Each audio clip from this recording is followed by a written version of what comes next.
Bonjour membres du club de cubes de la salle. Dans cette vidéo, je vais démontrer les différents cas de parité qui peuvent subvenir lors de la résolution de cubes de 4x4, 5x5, 6x6 et 7x7, ainsi que comment les résoudre.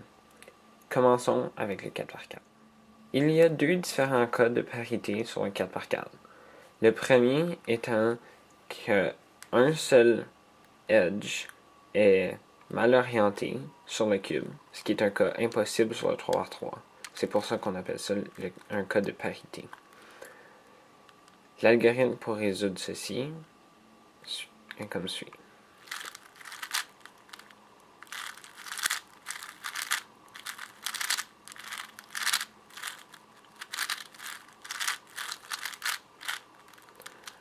Et cela oriente le edge manquant. Le deuxième cas est le cas de PLL parity. Et donc, deux edges doivent être changés de position. Celui-ci peut être reconnu de différentes façons. Il peut être aussi adjacent ou autre. Mais si on voit qu'il s'agit d'un cas qui est impossible sur un 3x3, on fait l'algorithme et ensuite il y a un cas normal qui arrivera. L'algorithme est comme suit.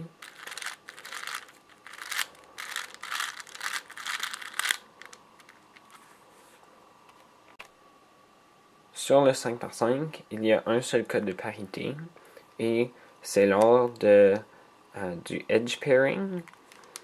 Et donc on voit que toutes les autres edges sont bien, sauf celui-ci qui a les deux wings de flipper. L'algorithme est la même chose que sur 4x4, sauf avec une petite différence.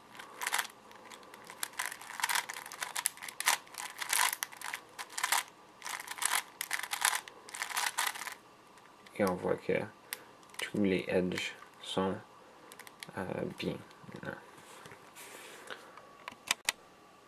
Tout comme le 4x4, le 6x6 présente deux cas de parité et les mêmes.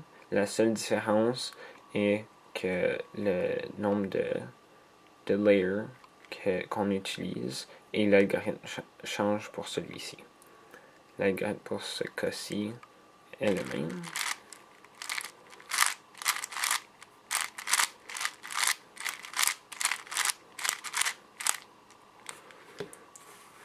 Et pour celui-ci, j'utilise un algorithme un peu différent.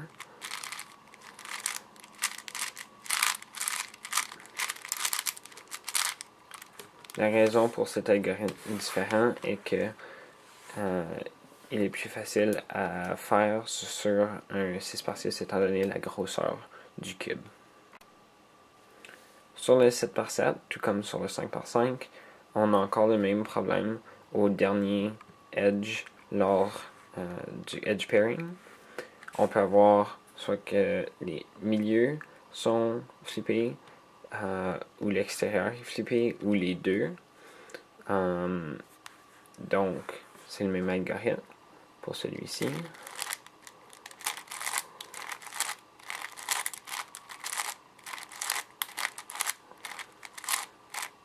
Et on voit que c'est rétabli. Pour celui-ci, même chose, sauf deux layers.